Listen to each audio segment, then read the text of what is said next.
Hi అందరికీ నమస్తే. ఇవాల్టి కథ రెక్కల ఏనుగు. ఇదొక అద్భుతమైన కథ. అనగనగా రామాపురం అనే గ్రామం చివర్లో ఒక అడవి ఉండేది. ఆ అడవిలో ఒక చిన్న ఏనుగు పుట్టింది. ఆ ఏనుగుని సింగం అని పిలిచేవారు. ఆ అడవిలో ఉన్న జంతువులన్నీ కూడా చాలా బలమైనవి, అందమైనవి కూడా. కానీ ఆ చిన్న ఏనుగు మాత్రం కొంచెం ప్రత్యేకం. ఆ ఏనుగు శరీరంపై సాధారణంగా ఉండే బూడిద రంగు కాకుండా తెల్లటి అందమైన రేఖలు ఉండేవి.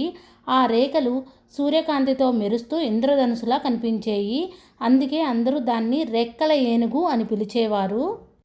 మొదట్లో రెక్కల ఏనుగు చాలా సంతోషంగా ఉండేది.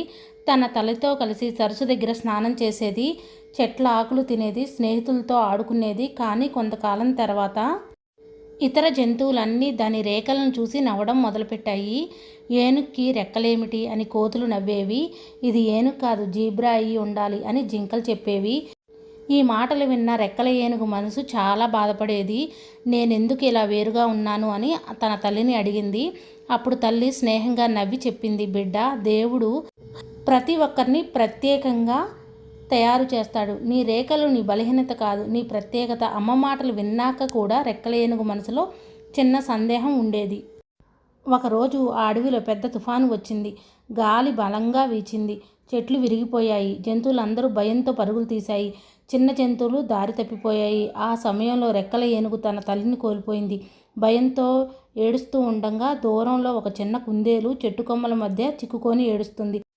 నన్ను కాపాడండి, నన్ను కాపాడండి అంటూ కుందేలు అరిచింది. రెక్కల ఏనుగు తన పెద్ద శరీరంతో చెట్టు కొమ్మలను తొలగించింది. తన తొండంతో కుందేలును మెల్లగా బయటకు తీసింది. తుఫాన్ ఇంకా కొనసాగుతూనే ఉంది. ఆకాశం నల్లగా మారింది. దూరంగా ఉన్న జంతువులు రెక్కల ఏనుగును గుర్తించలేకపోయాయి. కానీ మెరుపులు పడినప్పుడు రెక్కల ఏనుగు శరీరంపై ఉన్న తెల్లటి రేఖలు వెలుగుతూనే కనిపించాయి. ఆ రేఖలు అంధకారంలో ప్రకాశించి దారి తప్పిన జంతువులకు మార్గం చూపించాయి. అక్కడ చూడండి, రెక్కల ఏనుగుంది, దాని దగ్గరకు వెళ్దామని ఒక జింక అరిచింది. అలా అన్ని జంతువులు రెక్కల ఏనుగు దగ్గరకు వచ్చేరాయి. అది వారిని ఒక పెద్ద గుహ దగ్గరకు తీసుకెళ్ళింది. అక్కడ అందరూ సురక్షితంగా రాత్రంతా ఉండగలిగారు. తుఫాన్ ఆగిన తర్వాత అడవి మళ్ళీ ప్రశాంతంగా మారింది. జంతువులందరూ రెక్కల ఏనుగును చుట్టుముట్టి నిలబడ్డారు. మేము నిన్ను ఎగతాళి చేశాం, కానీ నువ్వే మా ప్రాణాలు కాపాడావు అని కోతులు సిగ్గుతో చెప్పాయి. నీ రేఖలు ఎంత అందంగా ఉన్నాయో ఇప్పుడు మాకు తెలిసింది అని జింకలు మెచ్చుకున్నాయి. రెక్కల ఏనుగు ముఖం ఆనందంతో మెరిసింది. తన తల దగ్గరకు వెళ్ళి చెప్పింది, అమ్మా, ఇప్పుడు నాకు అర్థమైంది. నా ప్రత్యేకతే నా శక్తి. రెక్కల ఏనుగు తల్లి ప్రేమగా రెక్కల ఏనుగుని తల నిమిరి చెప్పింది, ఈ ప్రపంచంలో ఎవ్వరూ వేరుగా ఉండడం తప్పు కాదు. వేరుగా ఉండటం అంటే దేవుని వరం.